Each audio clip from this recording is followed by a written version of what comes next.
Herzlich willkommen auf meinem Kanal Wissenschips. In meinem ersten Video hast du gelernt, wie man die DNA mit Holzklötzen einfach nachbaut. Jetzt gehen wir einen Schritt weiter und schauen uns an, wie flexibel DNA wirklich ist.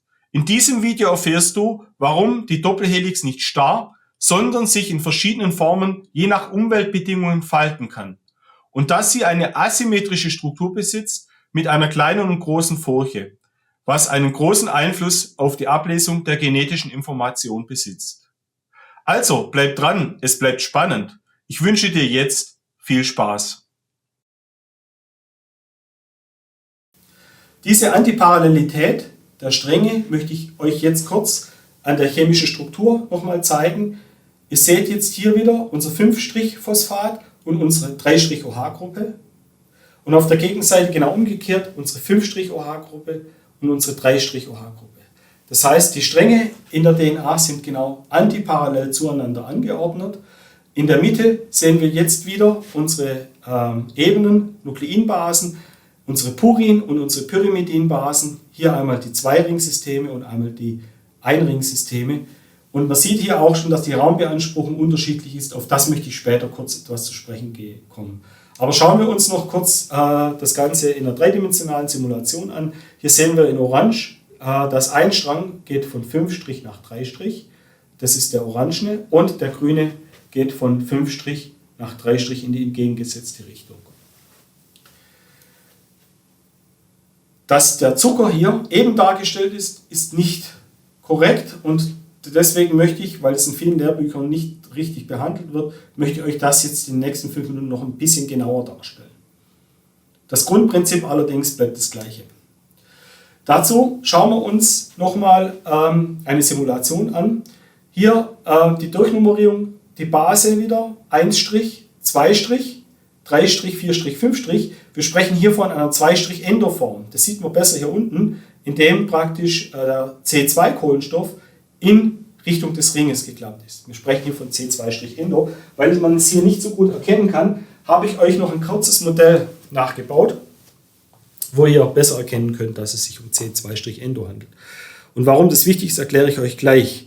Ihr seht hier die Pyrimidinbase mit den grünen Wasserstoffbrückenbindungen, die an der 1'-Position an unsere Desoxyribose gebunden ist. Hier der Sauerstoff unseres Furanrings, dann die 1'-Gruppe, 1' Kohlenstoff, 2' Kohlenstoff. Und ihr seht schon, der 2' Kohlenstoff geht aus der Ebene heraus und klappt in die Ringebene rein. Das bewirkt, dass die beiden äußeren Gruppen, hier die 3'-OH-Gruppe und die 5'-OH-Gruppe, wo der Phosphor dranhängt, jetzt einen maximalen Abstand zueinander einnehmen. Zusätzlich liegt in diesem Moment die Nukleinbase hier in einer Ebene. Wenn ihr euch zurückerinnert, war ja die Darstellung vorher diese in der Schreibweise und da würde jetzt unsere Pyrimidinbase nicht mehr eben liegen, sondern sie würde sozusagen jetzt hier aus der Ringebene herausstehen. Und deswegen ist es so wichtig, dass diese C2'-Endoform vorliegt, wo hier praktisch der Kohlenstoff in die Ringebene des Zuckers reinschaut. Dieses schauen wir uns gleich in der Simulation an.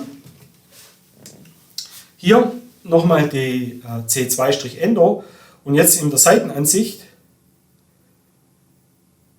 wo wir erkennen können, dass die C2' zum Zucker zeigt und sich dann maximale Abstände von den beiden Phosphatresten ergeben und eine ebene Lage der Nukleobasen sich gleich ergeben kann, was wir uns zum Schluss noch anschauen.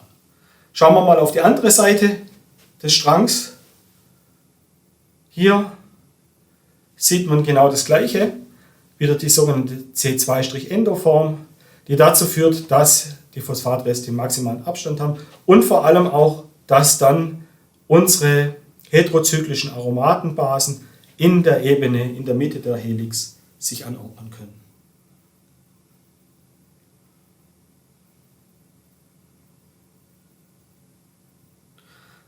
Ich möchte euch jetzt noch auf einen weiteren wichtigen Aspekt hinweisen. Und zwar behandelt es die Stapelung dieser Purin-Pyrimidin-Basen. Diese ist nicht symmetrisch, so wie wir es in unseren Bauklötzen gezeigt haben, sondern es kommt zu einer leichten Verkippung innerhalb unserer Stapelung. Wir sehen das hier oben dargestellt. Das liegt an der Raumbeanspruchung von diesen beiden, von diesen Zweiringssystemen, die eine etwas höhere Raumbeanspruchung haben wie diese Einringsysteme. Und das führt dazu, dass die Stapelung etwas verkippt zueinander ist. Diese Verkippung ist ganz gut in dieser Simulation zu erkennen. Hier in Orange, Blau, Orange die einzelnen Stapelungen. Nochmal zurückerinnert, wir haben in jedem Stapel haben wir einmal ein Pyrimidin, einen 6-Ring und ein Pyrimidin, einen 6- und 5-Ring. Und wenn wir das entlang der Achse schauen, führt es dazu, dass das äußere Zuckerphosphat-Rückgrat sich jetzt nicht symmetrisch um die DNA schlingt, sondern dass wir unterschiedliche Abstände bekommen. Schöner zu erkennen ist es hier in dem sogenannten Kalottenmodell, in dem wir sehen, es gibt eine dichtere Bänderung und eine weiter entferntere Bänderung. Und diese dichtere und entferntere Bänderung bezeichnen wir jetzt als die sogenannte kleine Furche und die große Furche. Die dichtere Bänderung gibt die kleine Furche und die größere Bänderung die große Furche. Warum ist das wichtig? Das ist wichtig, weil die Proteine, die später interagieren und unsere DNA sozusagen für die Ablesung vorbereiten, diese müssen in die DNA einbinden können.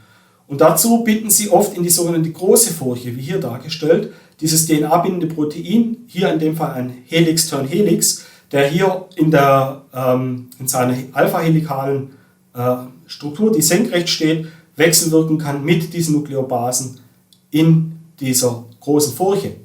Es gibt auch noch andere Proteine, nicht nur dieses Beispiel, wie zum Beispiel Zinkfinger, Helix, Loop Helix, Homeodomain oder Forkhead, die auch in diese große Furche einbinden.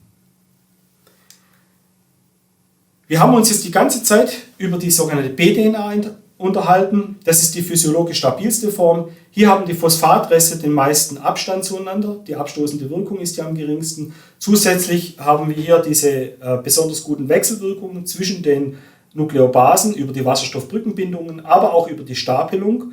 Also es gibt ja auch PP-Stacking-Wechselwirkungen zwischen den Nukleobasen selber, weil es ja Aromaten sind. Und wir bekommen dann hier die sogenannte rechtsgängige Helix. Ich will euch jetzt zeigen, dass es sich hier um eine flexible Struktur handelt. Das heißt, diese DNA selber kann sich auch winden und stärker kompaktieren. Es ist also keine steife Struktur, sondern eine variable Struktur, die auf Umweltbedingungen reagiert.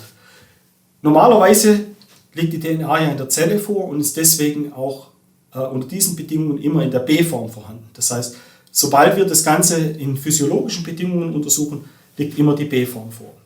Wenn wir uns aber antike Proben anschauen, kommen wir zu der sogenannten A-DNA.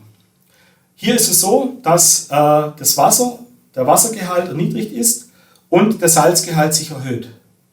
Und das führt dazu, dass sich eine andere Art DNA bildet, die etwas kompakter ist und etwas breiter. Ihr könnt es hier ganz gut erkennen. Es handelt sich hier auch um eine rechtsgängige Helix. Auf die möchte ich gleich nochmal zu sprechen kommen.